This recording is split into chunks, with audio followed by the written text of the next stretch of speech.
नमस्कार दोस्तों, कैसे हैं आप लोग। उम्मीद करता हूँ खुश होंगे, मज़े में होंगे। तो दोस्तों, जैसा कि आप जानते हैं, मैं इस चैनल पर लेकर आता हूँ नए नए ऑडियो बुक्स जो होते हैं कॉमिक्स से, नॉवल से और स्टोरीज से। अगर आपको ऐसे कंटेंट पसंद है तो प्लीज़ मेरे वीडियोज़ को लाइक करें और चैनल को सब्सक्राइब करें, क्योंकि मैं ऐसे कंटेंट लाता रहता हूँ। तो चलिए दोस्तों, इसी नोट पर आज की वीडियो शुरू करते हैं। आज की वीडियो में मैं आपको सुनाने वाला हूँ मरना यहाँ नॉवल का पार्ट 6। इसके बाकी के 5 पार्ट्स आप ऑलरेडी सुन चुके होंगे, और अगर आपने नहीं सुने तो उनके लिंक्स आपको ऊपर आई बटन से मिल जाएंगे। तो चलिए दोस्तों, ज़्यादा देरी ना करते हुए शुरू करते हैं मरना यहाँ नॉवल का पार्ट 6।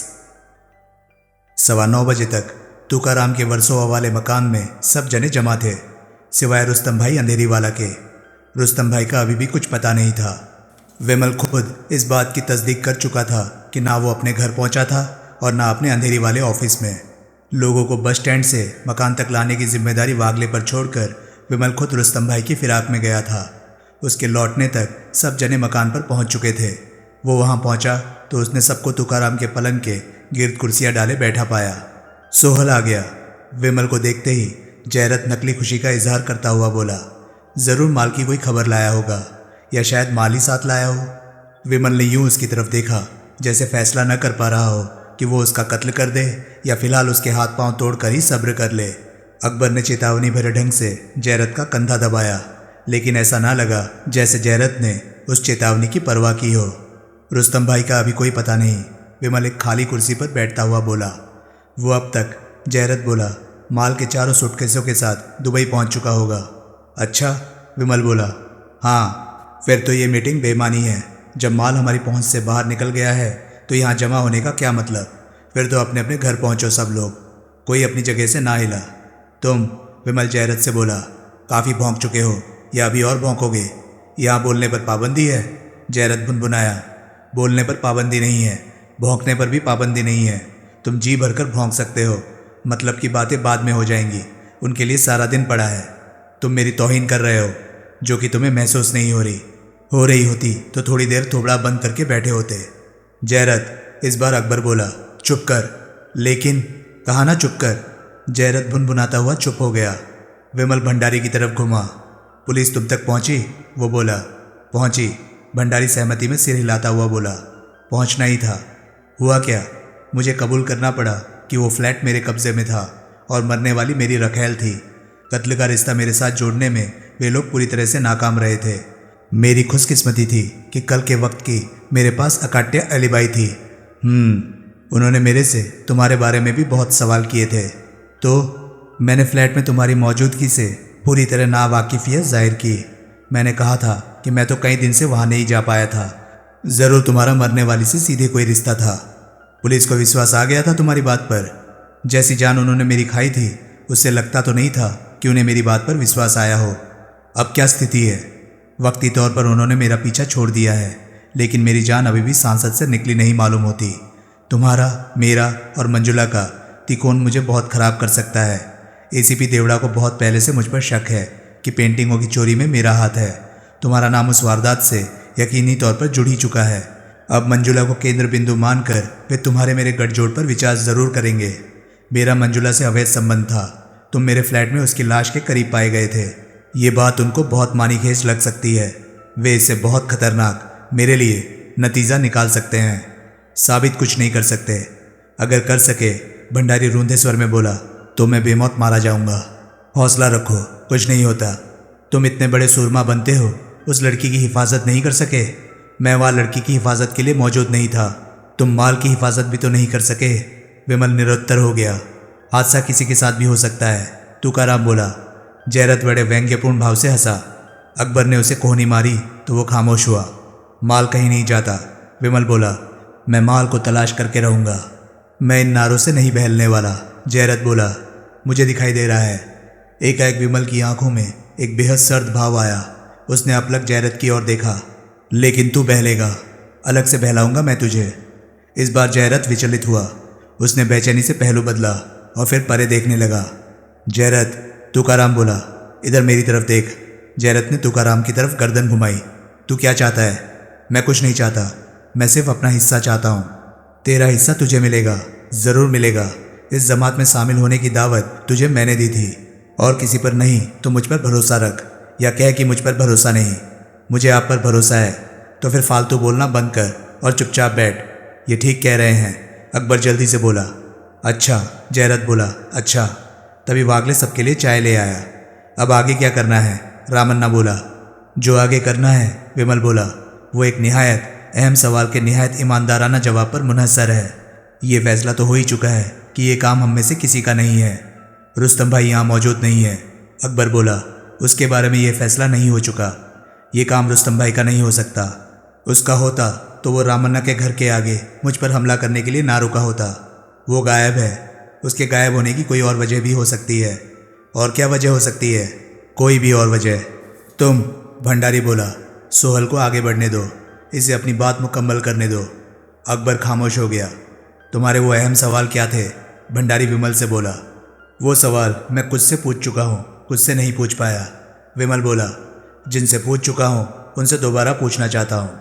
साबान, क्या अनजाने में भी हम में से किसी ने माल का जिक्र किसी से किया है? मैंने अपनी छोकरी को माल की बाबत बताया था, रामन्ना बोला। लेकिन इतना ही बताया था कि आने वाले दिनों में मुझे एक मोटी रकम हासिल होने वाली थी। वो रकम कितनी थी, कहाँ थी, मुझे कब हासिल होने वाली थी, ये सब मैंने उसे नहीं बताया था। विमल ने बाकियों की तरफ देखा। सबके सिर इंकार में हिले। ये सवाल, विमल बोला, अगर हम रुस्तम भाई से भी कर पाए होते तो ज़्यादा अच्छा होता, लेकिन वो हमारी मजबूरी है। रुस्तम भाई इस सवाल का जवाब देने के लिए उपलब्ध नहीं। बहरहाल हम यही मानकर चलते हैं कि उसका जवाब भी वही होगा जो हम सबका है। अब बाकी संभावना एक ही रह जाती है, और वो है मंजुला। अब यही कहा जा सकता है कि कोई मंजुला की फिराक में फ्लैट में आया था, और फ्लैट में मौजूद दौलत की खबर उससे इत्तेफाकन लग गई थी, जिसे कि वो ले उड़ा था। मंजुला की फिराक में वहाँ कौन आ सकता था? भंडारी बोला। उसका कोई चाहने वाला। लेकिन उसका चाहने वाला तो सारी दुनिया में तुम्हारे अलावा कोई दूसरा नहीं था, यही कहने जा रहे थे ना तुम? भंडारी ने बड़ी कठिनाई से सहमति में सिर हिलाया। मुझे तुम्हारे जाति मामलात में कोई वास्ता नहीं भंडारी, लेकिन इस वक्त कहना ज़रूरी है, इसलिए कह रहा हूँ। वो लड़की सिर्फ तुम्हारी मिल्कियत नहीं थी। झूठ, भंडारी आवेशपूर्ण स्वर में बोला। वो बहुत लोगों को हासिल थी। वो एक ढकी छुपी कॉल गर्ल थी जो बड़े गोपनीय ढंग से अपनी लिमिटेड क्लाइंटेल में फंक्शन करती थी। ये नहीं हो सकता। वो सिर्फ मुझसे प्यार करती थी। किस लिए? तुम्हारे में सुरखाब के पर लगे हैं? भंडारी के मुंह से बोलना फूटा। जरा उसके कत्ल के पहले के कुछ क्षणों की कल्पना करो। वो संपूर्ण नग्नावस्था में थी। वो तब भी संपूर्ण नग्नावस्था में थी जबकि हत्यारा वहां पहुंचा था। किसी के आगमन पर भी उसने अपना तन ढकने की कोशिश नहीं की थी। की होती तो लाश की बरामदी के वक्त उसके तन पर कोई कपड़ा होता। हत्यारे ने उसे कपड़े पहनने का मौका ही नहीं दिया होगा। उस सूरत में वो लाश शर्म से धोरी हुई होती, ना कि पलंग पर चित लेटी हुई होती। तुम कहना क्या चाहते हो? मैं ये कहना चाहता हूँ कि उसने अपना तन ढकने की कोई कोशिश नहीं की थी। इसी से काफ़ी हद तक ये साबित होता है कि हत्यारा जो कोई भी था उसके लिए अपरिचित नहीं था। न सिर्फ अपरिचित नहीं था, बल्कि उसके सामने नंगी पेश होना लड़की के लिए कोई गैर मामूली बात नहीं थी। सबकी निगाह अपने आप ही भंडारी की तरफ उठ गई। भंडारी को घूरना बेकार है, विमल बोला। इसके पास कत्ल के वक्त की अकाट्य एलिबाई है। ये काम इसका नहीं, हत्यारा कोई और था। और वो मंजुला से, भंडारी बोला, मेरे जितना ही इंटीमेट था। हालात से यही जाहिर होता है। विमल एक क्षण टिटका और बोला, और ऐसा शख्स कोई एक जना भी नहीं था। ये तुम कैसे कह सकते हो? अंदाजन, अंदाजे की भी कोई बुनियाद होती है। मंजुला के पास एक डायरी थी जिसे वो बहुत संभाल कर रखती थी। एक बार जब वो टॉयलेट में थी तो मैंने उत्सुकतावश उस डायरी पर एक निगाह डाली थी। भंडारी, उसमें कोई 2-2.5 दर्जन लोगों के नाम, पते और टेलीफोन नंबर दर्ज थे, और वे तमाम पते मर्दों के थे। बस सिर्फ इतने से ही तुमने ये नतीजा निकाल लिया कि वो कॉल गर्ल थी? इतने से, और एक और बात से। और बात कौन सी? उसने मुझे भी फांसने की कोशिश की थी। झूठ, कल दोपहर मैं फ्लैट से निकला ही इसी वजह से था। वो पंजे झाड़कर मेरे पीछे पड़ी हुई थी। अपने नग्न जिस्म की खुली नुमाइश वो मेरे लिए कर रही थी। उसी की तुम्हें खबर देने की कोशिश में ही मैं फ्लैट से बाहर निकला था। तो फिर दी क्यों नहीं थी खबर? मुझे लगा था कि पीछे फ्लैट खुला छोड़ आना ठीक नहीं था। दौलत की हिफाजत की खातिर मैंने वापस लौट जाना ही मुनासिब समझा था। भंडारी कुछ ना बोला। उसका चेहरा फक पड़ चुका था। लड़की का कोई यार, कोई क्लाइंट इसी ताक में था कि मैं वहाँ से रुखसत हूँ और वो फ्लैट में दाखिल हो। मैं सिर्फ 10 मिनट बाहर रहा। उतने में उसने खून भी कर दिया और माल भी ले गया। लड़की का कोई यार, कोई क्लाइंट? जयरथ बोला। जाहिर है अब साहबान हमारे हक में पोजीशन ये है कि वो शख्स यानी कि हत्यारा अगर लड़की का कोई रेगुलर क्लाइंट था तो उसका नाम पता लड़की की उस डायरी में ज़रूर दर्ज होगा जिसका कि मैंने अभी जिक्र किया है। उस डायरी में दर्ज नामों को टटोल कर हम अपने मुर्गे तक पहुंच सकते हैं। तुकाराम तो हरकत के काबिल नहीं, इसको निकाल कर हम 6 जने हैं जो कि बड़ी हद एक दिन में डायरी में दर्ज सारे नामों को चेक कर सकते हैं। यही एक तरीका है हत्यारे की तलाश करने का और उससे अपना माल वापस झटकने का। वो डायरी, अकबर बोला, अब तक पुलिस के कब्जे में नहीं पहुंच चुकी होगी? शायद ना पहुंच चुकी हो, शायद पुलिस ने उसे कोई अहमियत ना दी हो। डायरी पुलिस के कब्जे में पहुंची है या नहीं ये बात भंडारी बाको भी पता लगा सकता है। कैसे? भंडारी हड़बड़ाया। फ्लैट में जाकर। और कैसे? लेकिन वहाँ तो पुलिस तैनात होगी। अब काहे को होगी? अखबार में छपी खबर के मुताबिक लाश तो वहाँ कल से ही उठाकर पोस्टमार्टम के लिए भिजवा दी गई थी। कोई इक्का दुक्का सिपाही वहाँ अभी भी तैनात होगा तो वो तुम्हें थोड़े ही रोकेगा। आखिर तुम उस फ्लैट के मालिक हो।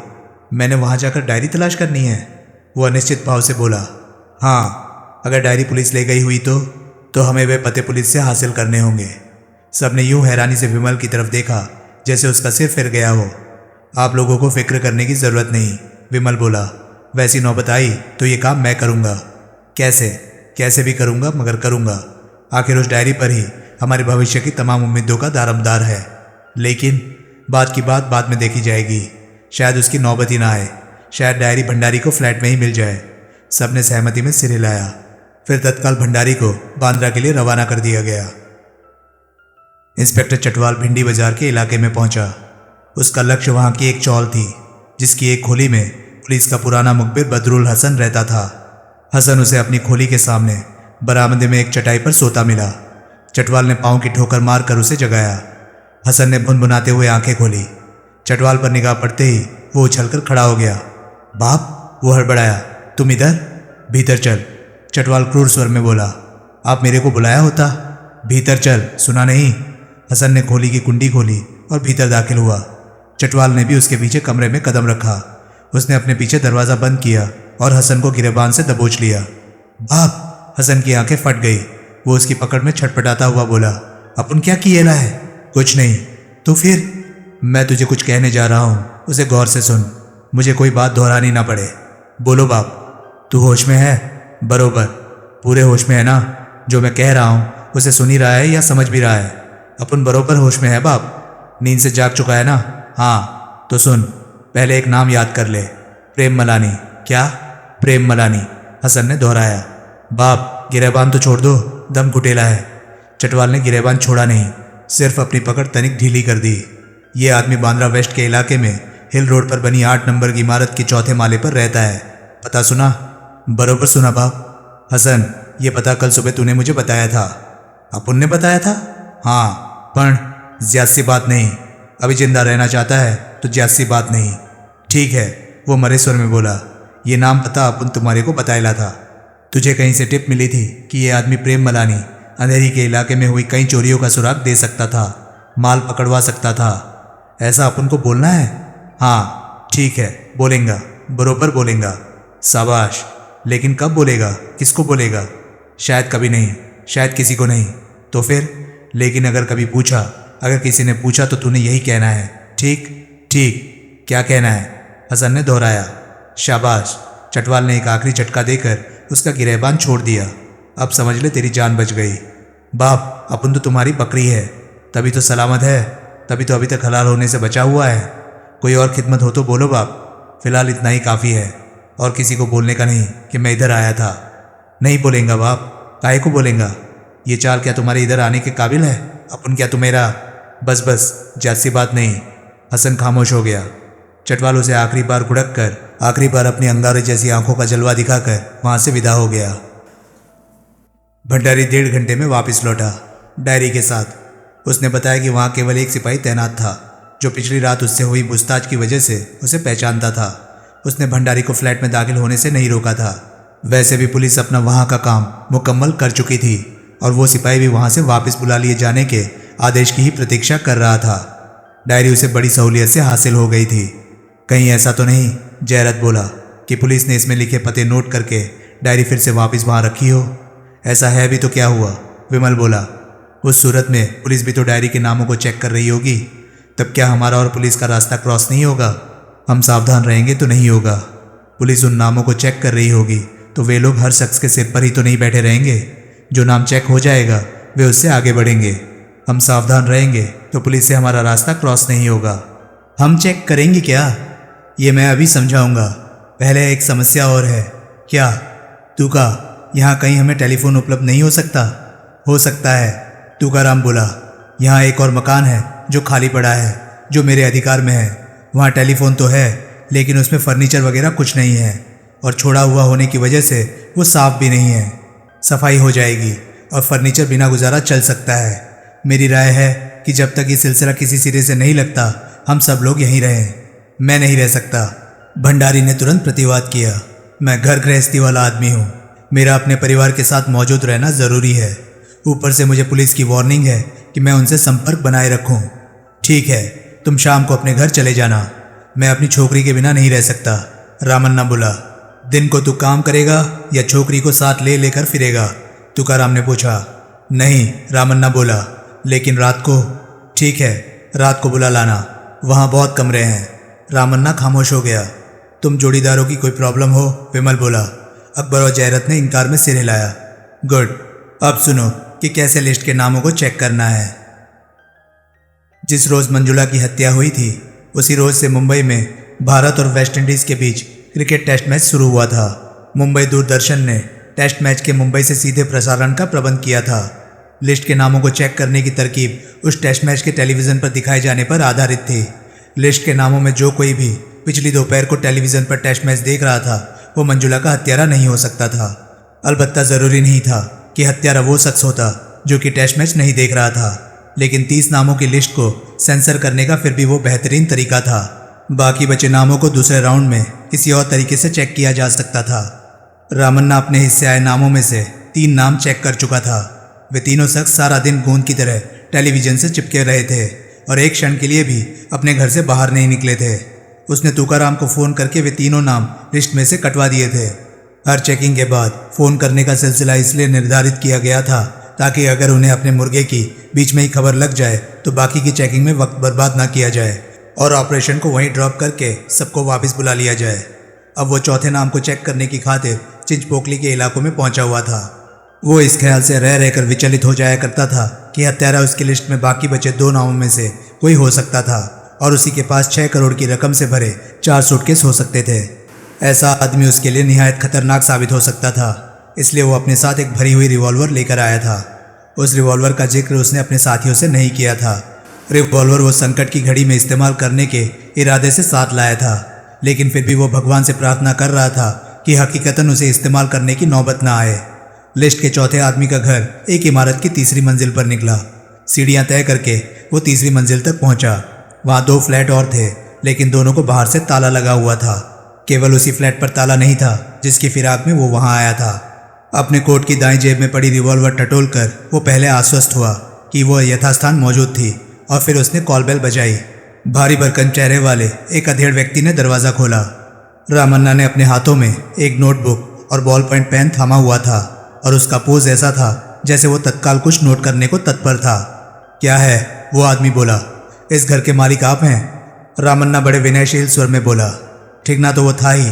उस लंबे चौड़े आदमी के सामने वो और भी बौना लग रहा था। उससे निगाह मिलाए रखने के लिए उसे अपना सिर 45 अंश के कोण पर छत की तरफ उठाना पड़ रहा था। हाँ, तुम कौन हो? मैं टीवी सेंटर से आया हूँ। हम लोगों की टीवी देखने की आदतों का और टीवी प्रोग्रामों के प्रति उनकी पसंद नापसंद का सर्वे कर रहे हैं। इसी संदर्भ में आपसे कुछ सवाल पूछना चाहता हूँ। पूछो। आपके पास टीवी है? हाँ। तुम कौन हो? आप टीवी देखते हैं? हाँ, अभी भी देख रहा हूँ। आपका पसंदीदा प्रोग्राम कौन सा है? कोई भी नहीं। जी, मैं सिर्फ खबरें सुनता हूँ या स्पोर्ट्स इवेंट्स देखता हूँ। फिर तो आप क्रिकेट का टेस्ट मैच देख रहे होंगे? हाँ, देख रहा हूँ। कल भी देख रहे थे? हाँ, कल भी देख रहा था। कल दोपहर 12 बजे आप टीवी के सामने थे? था। फिर तो आपने गावस्कर को आउट होते देखा होगा? हाँ, देखा था। फिर तो आपने नोट किया होगा कि उसके आउट होने के एक्शन रिप्ले दिखाने में एक नई तकनीक इस्तेमाल की गई थी। हाँ, आपने उसमें क्या विशेषता देखी? उसमें ध्वनि पर बॉलर, बैट्समैन और कैच लेने वाले प्लेयर को इकट्ठा दिखाया गया था और जूम और स्लो मोशन का इकट्ठा इस्तेमाल किया गया था। रामन्ना बोला। वो आदमी हत्यारा नहीं हो सकता था। वो तो वाकई कल दोपहर को टीवी देख रहा था। वो क्या होता है? वो एक तकनीक होती है। इसे भीतर बुलाओ। भीतर कमरे में एक दबी सी आवाज़ आई। रामन्ना खूब पंजों पर उचका, दाएं बाएं भी चूला, लेकिन दरवाजे पर खड़े आदमी से पार वो भीतर कमरे में ना झांक सका और दबी आवाज़ में बोलने वाले की सूरत ना देख सका। तुम भीतर आ जाओ, दरवाजे पर खड़ा आदमी बोला। जी? रामन्ना हड़बड़ाया। जी वो क्या है कि मैच अभी आ रहा है, ज़रा मुझे बताओ जूम क्या होता है और स्लो मोशन क्या होता है। लेकिन अरे आओ तो, जब तुम इतना कुछ जानते हो तो हमारी नॉलेज में भी थोड़ा इजाफा कर दो। रामन्ना ने झिझकते हुए आगे कदम बढ़ाया। उसके बैठक में दाखिल होते ही दो लंबे चौड़े आदमी अपने स्थानों से उठ खड़े हुए। उनके हाथ उनकी जेबों में सरक गए और वो दृढ़ कदमों से रामन्ना की तरफ बढ़े। दोनों के चेहरों पर कमीनगी और सख्ती के कुछ ऐसे स्थायी भाव थे कि रामन्ना भीतर ही भीतर सिहर उठा। उन भावों की उसको खूब पहचान थी, खूब ज़्यादा पहचान थी। निश्चय ही वे पुलिसिये थे। उनमें से एक उसे टीवी सेंटर का अपना आइडेंटिटी कार्ड दिखाने को कह रहा था, लेकिन रामन्ना को कुछ सुनाई नहीं दे रहा था। अपनी जेब में पड़ी रिवॉल्वर उस घड़ी उसे मन भर की लग रही थी। वो रिवॉल्वर चोरी की थी, जिस पर से उसका सीरियल नंबर रेती से घिसकर मिटाया जा चुका था और उसके पास रिवॉल्वर रखने का लाइसेंस भी नहीं था। अकेली वो रिवॉल्वर ही उसे बुरी तरह से फंसा सकती थी। वैसे वो सिर्फ पुलिस की सख्ती का ही शिकार होता, लेकिन रिवॉल्वर की वजह से उस पर साफ साफ अवैध हथियार रखने का चार्ज बनता था और वो एक चार्ज आधी दर्जन और झूठे सच्चे चार्जों की वजह बन सकता था। उस सोहल के बच्चे ने उसे बहुत बुरी तरह फंसाया था। कहता था कि उनके और पुलिस के रास्ते क्रॉस नहीं होंगे। अब अपनी कल्पना वो जेल के सींचों के पीछे करने लगा। उस ख्याल ने ही उसे अधमरा कर दिया। इस फानी दुनिया में अगर किसी चीज़ की उसे हद से ज़्यादा दहशत थी तो वो जेल में जाने की थी, और अपने जेल के जाने का सामान खुद उसने रिवॉल्वर साथ लाकर किया था। रिवॉल्वर साथ लाते समय उसने सपने में भी नहीं सोचा था कि उसका टकराव पुलिस से हो सकता था। अबे जवाब क्यों नहीं देता? एक पुलिसिया कहर भरे स्वर में बोला। ऊंचा सुनता है या बहरा है? जवाब देने की जगह रामन्ना घूमा और अपनी कॉपी पेंसिल फेंकता हुआ बगुले की तरह वहां से भागा। रास्ते में उसका हाथ अपनी रिवॉल्वर वाली जेब में सरक गया। वो रिवॉल्वर को सीढ़ियों में कहीं फेंक देना चाहता था ताकि वो उसके पास बरामद न होती, लेकिन पीछे मौजूद पुलिसियों को जब रिवॉल्वर की झलक मिली तो उन्होंने उसका उल्टा मतलब लगाया। उन्होंने यही समझा कि रामन्ना उन पर गोली चलाने का इरादा रखता था। तुरंत उनमें से एक ने अपनी रिवॉल्वर निकाली। उसने चिल्लाकर उसे रुक जाने के लिए और रिवॉल्वर फेंक देने के लिए कहा, लेकिन आतंकित रामन्ना ने जैसे कुछ सुना ही नहीं। वो सिर झुकाकर मेंढक की तरह सीढ़ियाँ फलांगता रहा। 2 फायर हुए। दोनों गोलियां उसके सिर के ऊपर से गुजरी और सीढ़ियों की दीवार में कहीं जाकर टकराई। ऐसा ज़रूर उसके ठिगने होने की वजह से हुआ था, लेकिन तब तक शायद पुलिसियों को भी सूझ गया था कि उसका निशाना क्यों चुका था। तीसरी गोली रामन्ना की खोपड़ी में धंस गई। गोली के वेग से उसके दोनों पांव यूं सीढ़ियों पर से उखड़े जैसे किसी ने उसे जोर से धक्का दिया हो।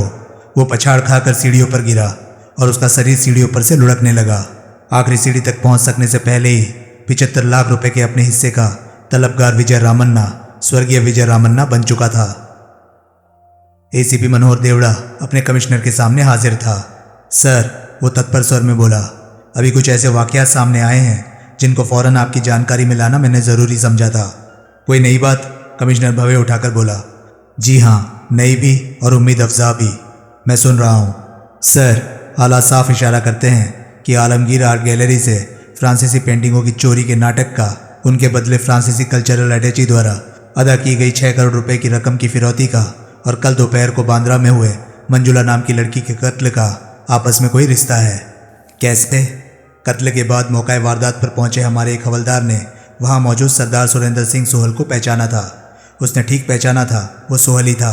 तभी तो वो हमारे आदमियों पर हमला करके वहां से भाग खड़ा हुआ था। वो सोहल ना होता तो भागने की जगह उसने अपनी सफाई दी होती और सोहल होने से पुरजोर इनकार किया होता। बाद की तफ्तीश के दौरान फ्लैट में से सोहल की उंगलियों के निशान साफ साफ बरामद हुए हैं। तुम ये कहना चाहते हो कि सोहल ने उस लड़की का कत्ल किया था? नो सर, मैं ये नहीं कहना चाहता, बल्कि मैं ये कहना चाहता हूँ कि सोहल उस लड़की का कातिल नहीं हो सकता। पुलिस कंट्रोल रूम में लड़की के कत्ल की बाबत आई टेलीफोन कॉल का जो वक्त रिकॉर्ड किया गया था वो सोहल की फ्लैट में मौजूदगी के वक्त से मेल नहीं खाता। कत्ल सोहल ने किया होता तो वो टेलीफोन कॉल के जवाब में पुलिस के वहाँ पहुँचने पर वहाँ मौजूद न होता। वो कब का वहाँ से खिसक चुका होता। ऊपर से उस सूरत में पुलिस पर जो आक्रमण उसने बाद में किया था वो उसने पुलिस के फ्लैट पर पहुँचते ही कर दिया होता। हकीकतन पुलिस वालों पर आक्रमण उसने तब किया था जबकि हमारे हवलदार ने उसे सोहल के रूप में पहचान लिया था। तो फिर लड़की का कत्ल किसने किया? वो एक जुदा मसला है सर, जो कुछ मैं कहना चाहता हूँ उसमें इस बात की कोई अहमियत नहीं है कि लड़की का कत्ल किसने किया। आगे बढ़ो। मेरी थ्योरी ये है कि बांद्रा वाला वो फ्लैट 6 करोड़ की रकम को वक्ती तौर पर छुपा कर रखने के लिए इस्तेमाल किया जा रहा था। हतप्राण लड़की मंजुला भंडारी की रखेल थी और वो फ्लैट भंडारी के अधिकार में था। मैं भंडारी के खिलाफ कुछ साबित नहीं कर सका, लेकिन अभी भी मुझे भंडारी पर पूरा शक है कि पेंटिंगों की चोरी में उसका भी हाथ था। ऊपर से सोहल की पनाहगाह का मालिक वो है। सोहल को पनाह उस लड़की ने दी हो सकती थी। ऐसा भी भंडारी की जानकारी के बिना मुमकिन नहीं था। लड़की भंडारी की रखेल थी और वो फ्लैट भंडारी का प्रेम घर होता था। भंडारी के कदम वहाँ किसी भी क्षण पड़ सकते थे। फिर क्या भंडारी से ये छुपा रहता कि उसी की माशूक ने उसी के फ्लैट में किसी इश्तेहारी मुजरिम को पनाह दी हुई थी। तुम्हारे पास ये साबित करने के लिए क्या है कि फिरौती का माल वहाँ छुपाया गया था? कोई प्रत्यक्ष प्रमाण नहीं है सर, लेकिन हालात यही जाहिर करते हैं। उस माल के बिना सोहल की उस फ्लैट में मौजूदगी युक्ति संगत नहीं लगती। वो वहाँ सिर्फ छुपा हुआ हो सकता था। आखिर वो इश्तेहारी मुजरिम है। वो वहाँ छुपा हुआ भी हो सकता था, लेकिन उसकी वहाँ मौजूदगी की ये इकलौती वजह मुमकिन नहीं। इसके लिए आपको ये मानना पड़ेगा कि उसका भंडारी से गठजोड़ था। एक सरकारी संस्थान के सिक्योरिटी ऑफिसर का एक इश्तेहारी मुजरिम और शातिर चोर से गठजोड़ खामखा नहीं हो सकता सर। कमिश्नर ने बड़ी विचारपूर्ण हुंकार भरी। देवड़ा आशापूर्ण भाव से कमिश्नर को देखता रहा, लेकिन माल तो फ्लैट से बरामद नहीं हुआ।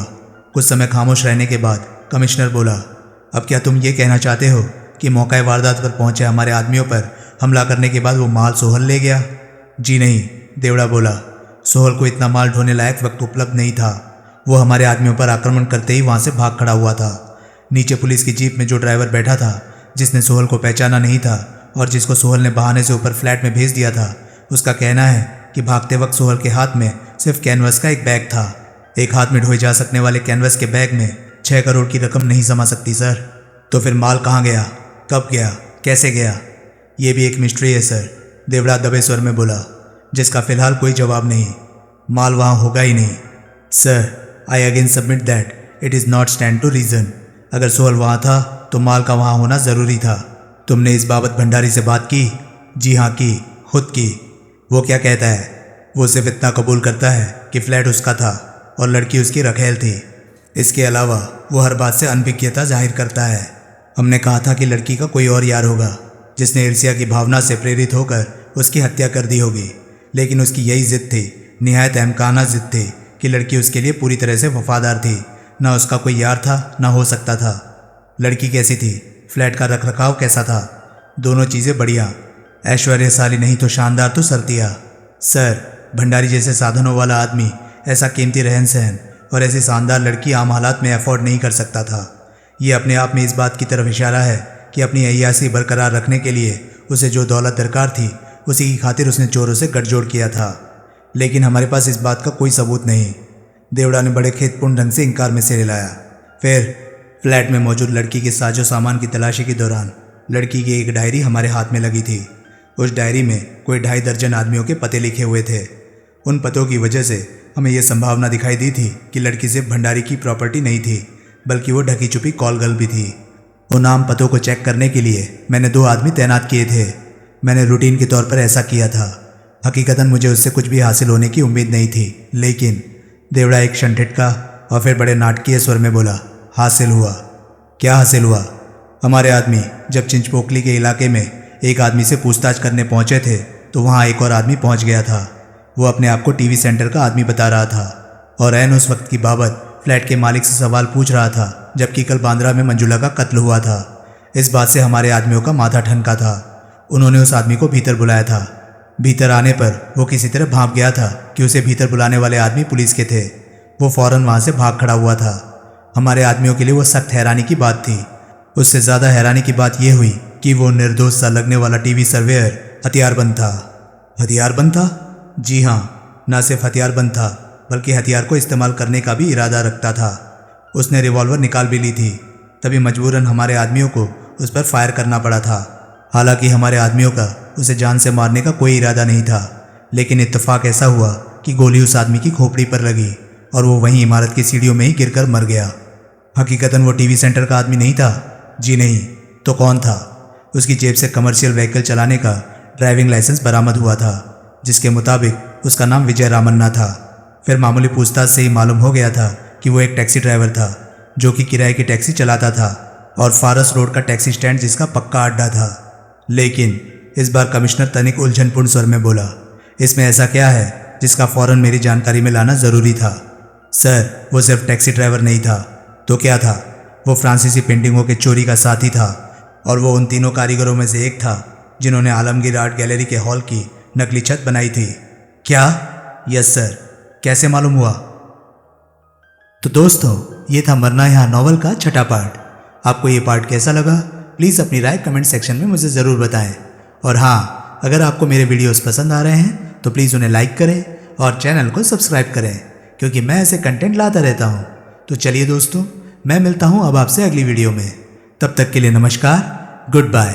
सेफ रहिए, खुश रहिए, मज़े करिए।